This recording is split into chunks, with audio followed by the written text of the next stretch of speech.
Day 2 of our week-long series, Bush League Justice, how the Bush administration has politicized the Justice Department and overstepped its constitutional boundaries. Tonight, the administration's unprecedented use of what are called signing statements, or how the president has expanded his own power. President Bush doesn't like to veto laws. He doesn't have to. Since he took office, he's been regularly attaching conditions to laws already passed by Congress, allowing him to essentially disobey the will of Congress and dramatically expand his own power. In total, the president added so-called signing statements to more than 1,100 sections of legislation, an unprecedented number. That's almost twice as many as all 42 prior U.S. presidents combined, on a whole range of issues from interrogations to education to energy policy.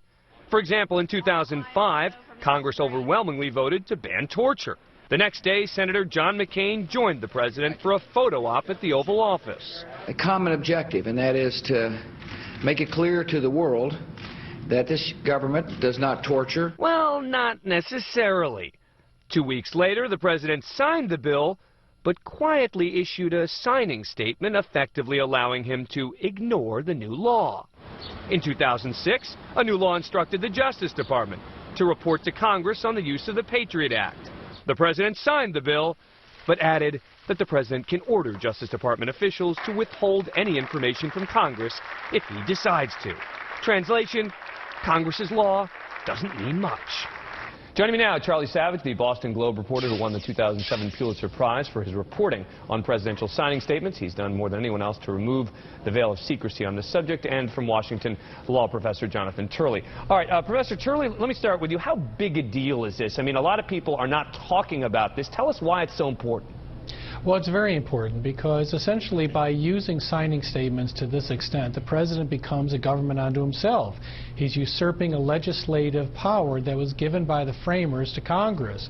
But it also invites illegality, that by qualifying these laws, he allows agencies and officials to say, we thought we were interpreting the law correctly as the president told us to do so, when nobody honestly believes that that interpretation was correct. So, Charlie, how does he get away with it? I mean, effectively what he's doing is, I'm not going to bother vetoing laws. Instead, you know what I'll do? I'll accept it. I'll have a nice ceremony. We'll all shake hands. And then at the end, I'll add something that basically says, I like this part, I don't like this part, this is the part we're going to enforce. How is he allowed to do that?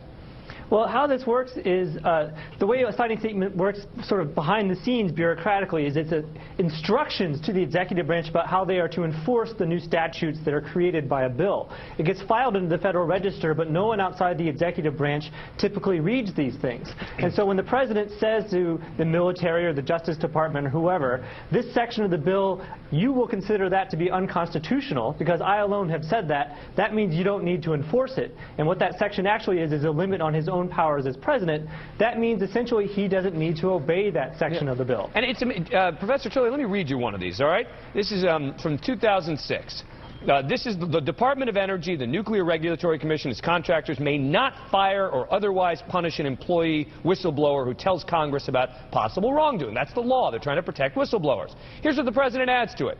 The president or his appointees will determine whether employees of the Department of Energy and the Nuclear Regulatory Commission can give information to Congress. I mean, it's effectively saying whistleblowers don't have any protection.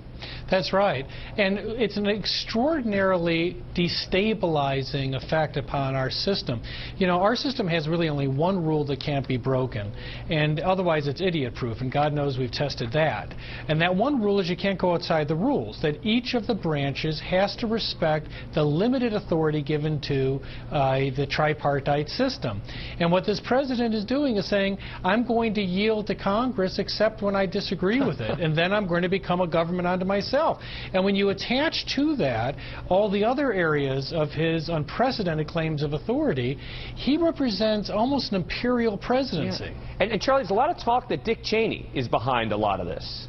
That's right. I've written a book called Takeover if people are interested in it, in which I trace this desire to expand presidential power back to Dick Cheney's experiences as the chief of staff to Gerald Ford in the 1970s, in that post-Watergate, post-Vietnam moment after Nixon had fell and Congress was sort of waking up and reimposing some constitutional controls on what had gotten out of control, the imperial presidency. That seared Dick Cheney. He would spend the next 30 years of his career working to restore the imperial presidency, though he wouldn't, of course, call it that.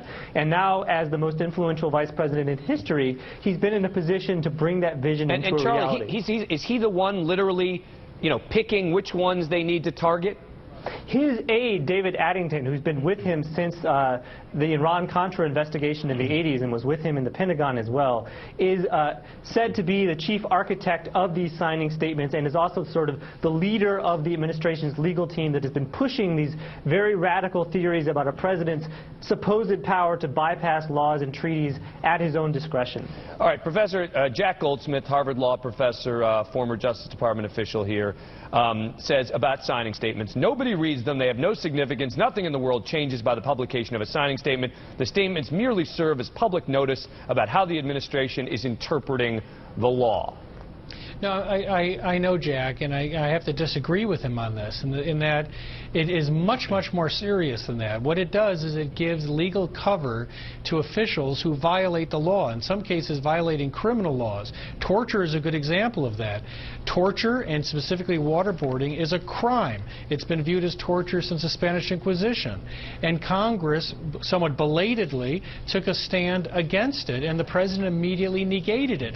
Now, he negated that law not because he had, previously complied with any standards. He wanted to give his officials some cover.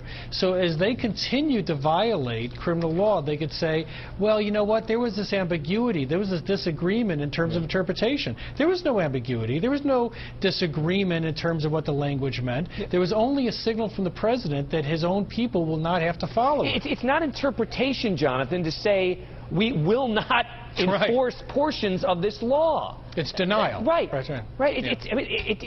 It's astounding to me how they continue to get away with this, and no one, apart from Charlie Savage and a few others, have been really making a big deal. And I know Professor Turley, you have too. All right. Thanks to both of you. That's why we asked you both in the program. Charlie Savage and Professor Turley, thank you very much. Thank you.